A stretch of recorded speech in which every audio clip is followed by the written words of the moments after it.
जय गुरुदेव। साप्ताहिक सत्संग।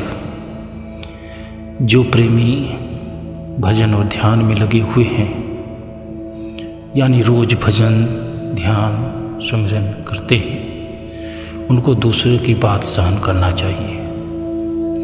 जब दूसरे की बात हजम करोगे तब भजन होगा।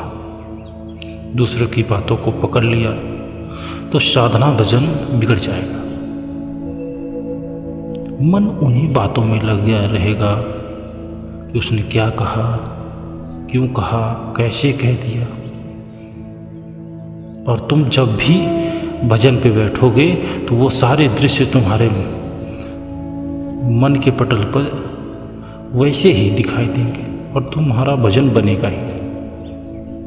संसार के लोग तो वही बातें कहेंगे जिससे आपको चोट लगेगी, पर आपको उसकी बातों को गांठ नहीं बांधनी, उसको हजम करना है। जैसे एक छोटा सा बच्चा, आप रास्ते से जा रहे हो, उसने आपको पागल कह दिया,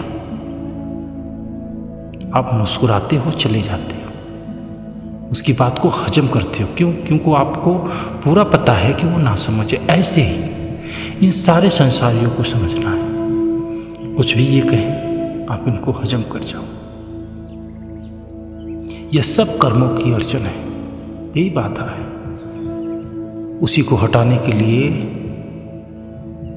साधन भजन किया जाता है। सूरत तो गंदगी लाती, मन में गंदगी है, इसे तुम्हें से कहा जाता है कि मन को, सूरत को रोक कर ध्यान भजन करो कि इनके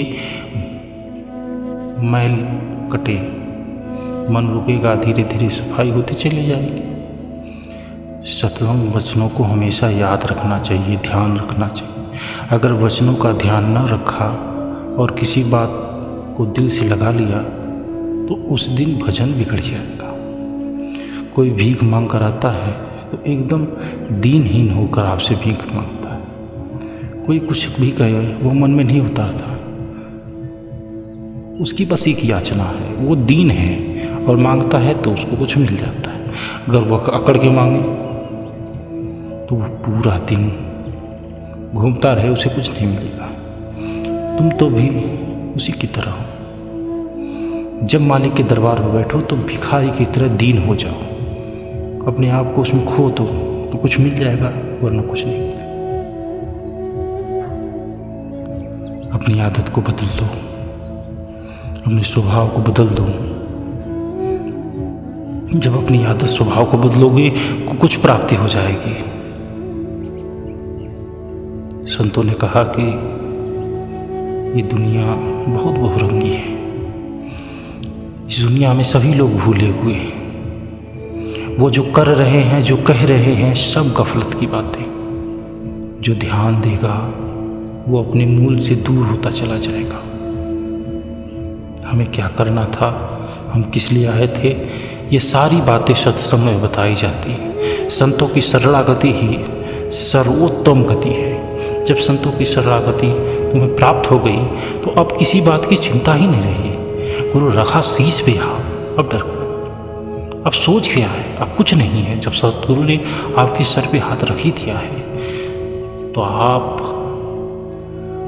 को आपकी मंजिल तक वो जरूर पहुंचाएगा। आपको उसकी बातों को मानना पड़ेगा, उन सारे कामों को त्याग देना पड़ेगा जिसको सतगुरु ने वर्जित किया है। जय गुरुदेव।